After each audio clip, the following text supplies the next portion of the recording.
Central 98 de volta, sempre numa jogada da Claro, onde tem Claro, tem mais informação e conteúdo. Claro, você merece o novo. Cara, vamos trazer o pessoal do chat aqui, o Joseph Costa Sattler. Bom dia, sou o Joseph de Betim, não sei em BH se BH está assim, mas aqui os ônibus estão sempre lotados. Outra questão de outras cidades aqui da Grande BH, o Robson Santos falando que em Lagoa Santa nada mudou. E o Murial do Tesa falando que, lembrando que o vírus ainda nem está perto do pico, ainda vai chegar. E aí, para entender a situação em Belo Horizonte, como a gente falou, né? A gente falou sobre esse endurecimento das medidas de restrição, muita coisa mudando aqui na capital. Tá na ponta da linha com a gente aqui o doutor Alexandre Moura, é médico infectologista e referência técnica da Secretaria Municipal de Saúde. Bom dia para você, doutor Alexandre. Bom dia. Prazer imenso falar com o senhor aqui no Central 98. Fala pra gente como é que tá o panorama de Belo Horizonte nesse momento, né? Nessa relação nossa aí de casos de Covid-19, do nosso combate a essa pandemia. Bom, a situação em Belo Horizonte, nós temos detectado a circulação, né, do coronavírus, mas até o momento, né, as medidas adotadas, né, nosso prefeito aí reforçando essas questões do distanciamento social, até o momento nós temos conseguido um incremento aí gradual e leve, né, nos casos, mas a nossa rede tem conseguido absorver. No momento, então, os casos que estão necessitando de atendimento estão sendo bem atendidos, aqueles que se complicam e procuram unidade de terapia intensiva também, né, nós temos conseguido aí reforçar. Então, até o momento a situação, né, ela está, né, dentro do que a gente esperava, sob controle, mas não podemos de forma nenhuma relaxar, porque é um vírus, né, de transmissão direta, né, respiratória. Então a gente não pode relaxar as medidas, porque a expansão dele é exponencial, né? Cada pessoa infectada vai passar esse vírus aí para 3, 4, até 5 pessoas. Então, se a gente descuida, quando você vai tentar abordar, você já não tem mais condição. Então nós temos que manter alerta, vigilante e mantendo atento essas medidas aí de distanciamento social. A população tem que, né, contribuir, colaborar, e tem colaborado, né? A gente percebe as pesquisas aí de opinião da população, ela tem entendido esse momento difícil, mas é importante a gente continuar atento aí por um período aí mais prolongado, até que a gente detecte que de fato esse vírus, né, não é mais uma ameaça. Isso não vai ser no curto prazo, porque não temos ainda perspectiva de vacina nem tratamento, né, mas a gente tem que tomar cuidado, acompanhar um pouco as curvas aí que estão, né, em outros países, em outros estados também, para entender, né, esse momento mais apropriado para a gente, né, enfim, começar a flexibilizar. Mas um momento ainda de muita atenção, né, e de manter essas medidas aí de distanciamento um pouco mais rigorosas. Doutor Alexandre, quando a gente fala, por exemplo, né, que a gente tinha aí um pico de casos previstos para o final de abril e que agora a gente tem essa previsão aí para o início de maio, por exemplo, isso é uma notícia boa? A gente está conseguindo achatar essa curva, que é o objetivo dessa restrição social? Sim, até o momento é o que nós temos observado. Tem uma circulação relativamente controlada da doença, né? Ela está no nosso município, mas circulando de uma maneira controlada, de forma que esse pico não só seja prorrogado, mas também seja menor, né? Ou seja, achatado. Como é que está a questão dos testes, né? Muita gente mandando aqui pra gente, nossos ouvintes, como é que tem sido feito esses testes das pessoas com suspeitas de coronavírus e também a relação dos testes aí de pessoas que já têm a doença, passam por esse período aí de 14 dias, não apresentam mais sintomas, se elas estão sendo testadas também para saber se houve a cura. Bom, a questão do teste, né, o teste ele é feito na rede estadual, né, então a gente tem enviado as amostras para o laboratório de referência do Estado, né, o Estado tem tentado ampliar um pouco o número de amostras realizadas, porque no momento, de fato, o prazo, né, para a entrega do resultado, para a gente ter esse acesso disponível, ainda está mais prolongado do que gostaríamos. Mas o Estado tem trabalhado de maneira intensa para tentar, inclusive, ampliar os locais de realização desse teste, comprar insumos para isso, para que a gente tenha esse resultado num tempo mais ágil. O teste ele é importante, né, para a gente identificar a circulação do vírus. Então, quando eu falo de teste que o Estado está fornecendo, seria o teste para a pessoa saber se ela está com vírus naquele momento. Mas tem um outro teste também, que é o que o Ministério está fornecendo, mas ainda não está disponível no município, porque ainda está em processo, né, de trânsito e de validação, que é o teste que detecta o anticorpo, ou seja, após o 8º dia de adoecimento, você consegue saber se o que você teve foi ou não o vírus, o Covid, né? A doença da Covid-19. Esse serve para a gente monitorar como é que está a pressão e a circulação, ou seja, a prevalência da doença no nosso município. Então é importante a população ter clareza que são dois testes diferentes. Um é feito na fase aguda, que são os primeiros aí 7 dias, e o outro teste que ainda vai chegar, então esse da fase aguda já está disponível e está tentando ser incrementado para que esse resultado fique pronto mais rápido. É o teste que a gente colhe do paciente que está internado, que está no CTI, ali nos primeiros 7 dias. Depois do 7º dia, geralmente a pessoa já até está começando a melhorar. Existe a possibilidade de um outro teste, que é um marcador se a pessoa teve contato ou não com esse vírus, né, o que nos ajuda um pouco também a conhecer um pouco mais a realidade e o que de fato está circulando, porque 80% das infecções são leves e muitas vezes a pessoa nem identifica que teve o coronavírus. Então, para a gente entender melhor essa circulação, esse outro teste, né, que vai medir então o contato das pessoas, ele também vai ser um instrumento adicional para a gente entender melhor a doença e as suas estratégias de controle. Ô, doutor, bom dia, o João Henrique do Vale, tudo bem? Tudo bem.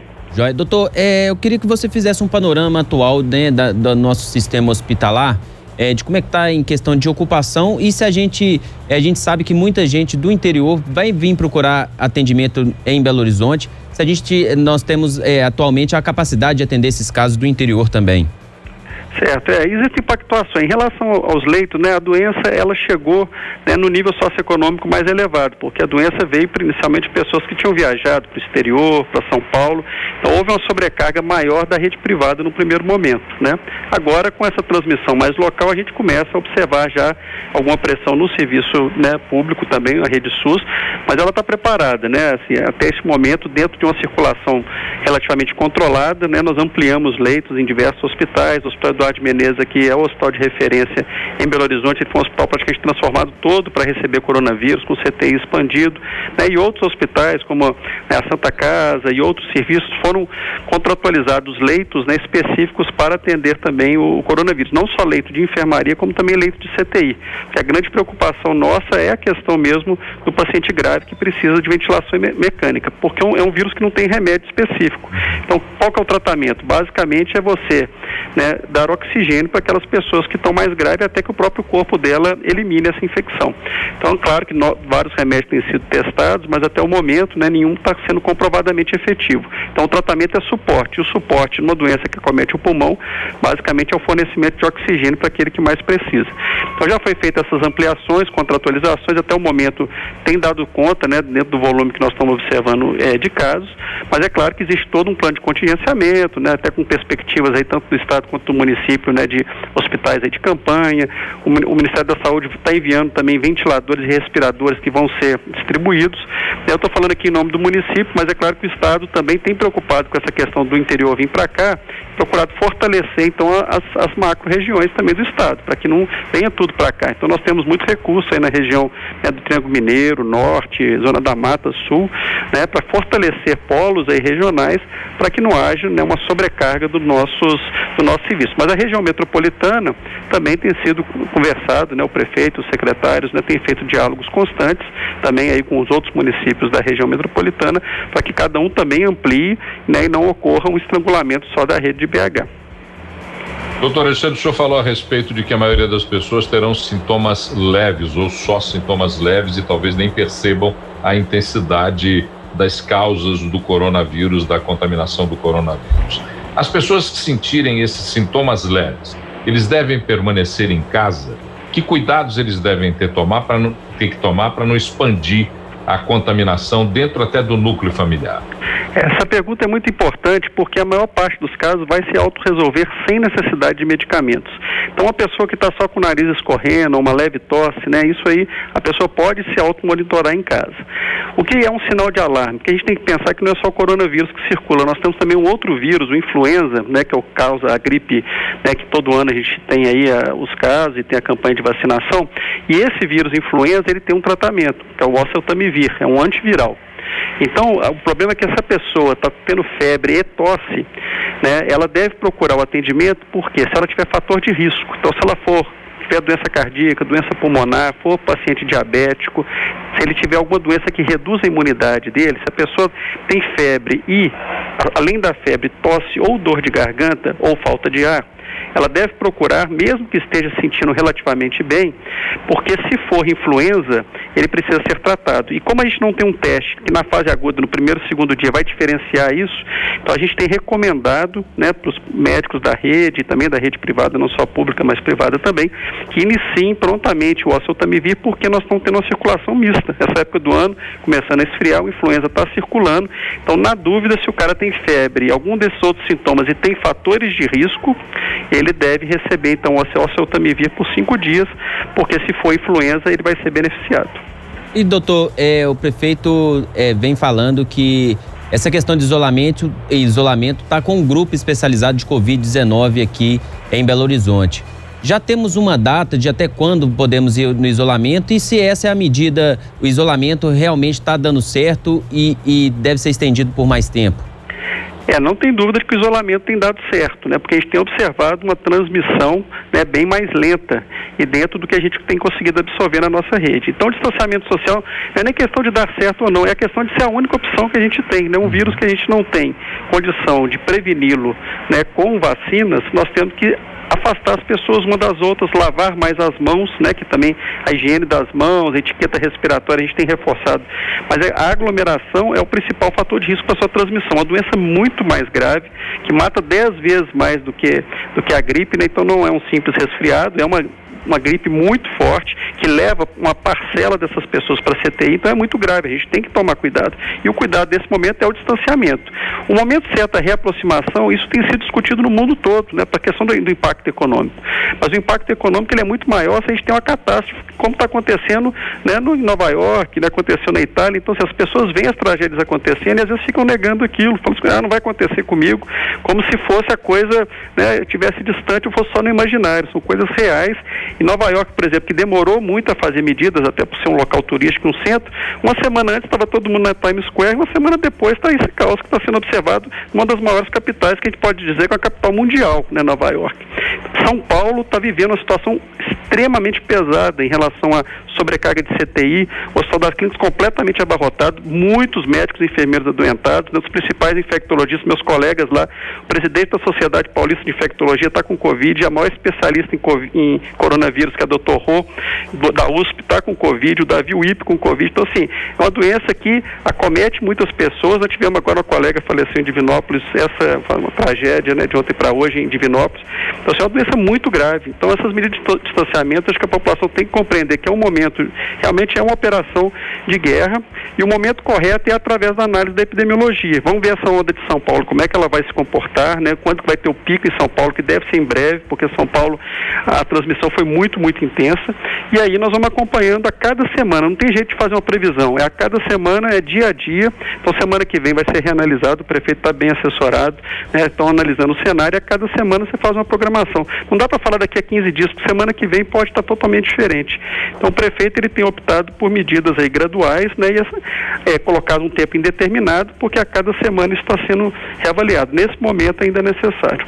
Doutora, a tendência é que essa volta ela seja gradual também, né? Que a gente saia do isolamento aos poucos, por exemplo, volta a determinado setor, volta a escolas, e aí a gente vai voltando aos pouquinhos para continuar tendo essa transmissão controlada? Exatamente, não só voltar gradual, mas voltar com medidas. O mundo não vai ser como antes. Enquanto a gente não tiver uma vacina, não dá para voltar a abrir tudo como era antes. Não, vamos abrir com segurança, evitando aglomeração, com muito álcool gel disponível ou locais para higienização, né? Muitas vezes alternância de horários também, para a gente tentar, né, organizar um pouco mais, às vezes algum tipo de setor com agendamento para evitar aglomeração, separar as pessoas. Então, assim, sala de espera tem que ter uma poltrona de separação de um para outro para que você fique a no mínimo 1 metro. Então, não só uma abertura gradual, mas bastante regulamentada e pactuada para que a gente não tenha, porque senão a gente vai sempre adiando o pico. Se a gente voltar ao normal, aí o nosso pico volta a ser previsto para 3 semanas. Então, para a gente continuar esse achatamento, né, não só o retorno vai ser gradual, e isso está sendo pensado, como vai ser feito, mas também, né, com regras bem claras, que não só o município, né, mas também aí vai ter que ser uma pactuação aí metropolitana e eventualmente estadual, para que a gente abra com responsabilidade e segurança. Aí, doutor Alexandre, pode falar, Paulo. Não é só uma última questão, é com relação aos equipamentos de proteção individual usados pelos funcionários da rede municipal de saúde. Tem a necessidade de ampliar esse tipo de equipamento? Como é que está sendo fornecido, regularizado? É uma preocupação que surgiu no início do coronavírus e até agora a gente não tem aí o desdobramento dessa questão. A preocupação com a segurança do trabalhador ela é fundamental, né? Assim, essa questão da infecção de profissionais de saúde, não só no trabalho ou mesmo socialmente, ela é descrita, né, na Itália, na Ásia, né, e aqui no Brasil também, que eu já citei alguns exemplos em São Paulo. Então, a segurança ela é fundamental. A Prefeitura tem seguido as regras da Organização Mundial da Saúde, do Ministério da Saúde. Então, no momento, os EPIs, dentro da circulação que a gente tem visto, né, estão sendo adequados, não está faltando EPI, né, mas existe, às vezes, uma solicitação excessiva, assim, porque, na verdade, se a pessoa, às vezes, está distanciada a 2 metros, tem algumas atividades na Prefeitura que a pessoa não exige o contato direto com o usuário, né, ele pode se permanecer a 1, 2 metros do usuário. Então, a gente está tentando fazer um uso racional, mas tudo dentro do que está sendo preconizado, né? Belo Horizonte está seguindo estritamente, né, as medidas recomendadas para a prevenção. O tipo de máscara que você usa, por exemplo, no CTI é diferente do tipo de máscara que você usa para o atendimento ambulatorial, né? Então, tem uma série de hierarquias e estratificações de risco e cada risco tem o seu próprio EPI. Então, Belo Horizonte não está tendo falta de EPI, né, e nós estamos seguindo estritamente o que está sendo recomendado, então, nesses guias aí mundiais. Aí, Central 98, conversando com o doutor Alexandre Moura, médico infectologista e referência técnica da Secretaria Municipal de Saúde, esclarecendo nossas dúvidas, trazendo esse panorama sobre Belo Horizonte, falando da questão do isolamento. Doutor Alexandre, muito obrigado por esse tempinho para conversar com a gente aqui no Central. Eu agradeço a oportunidade, vamos todo mundo se manter distantes e lavar bem as mãos. Fica aí, então, a reflexão para a gente continuar fazendo a nossa parte para que a gente passe por essa pandemia com mais tranquilidade.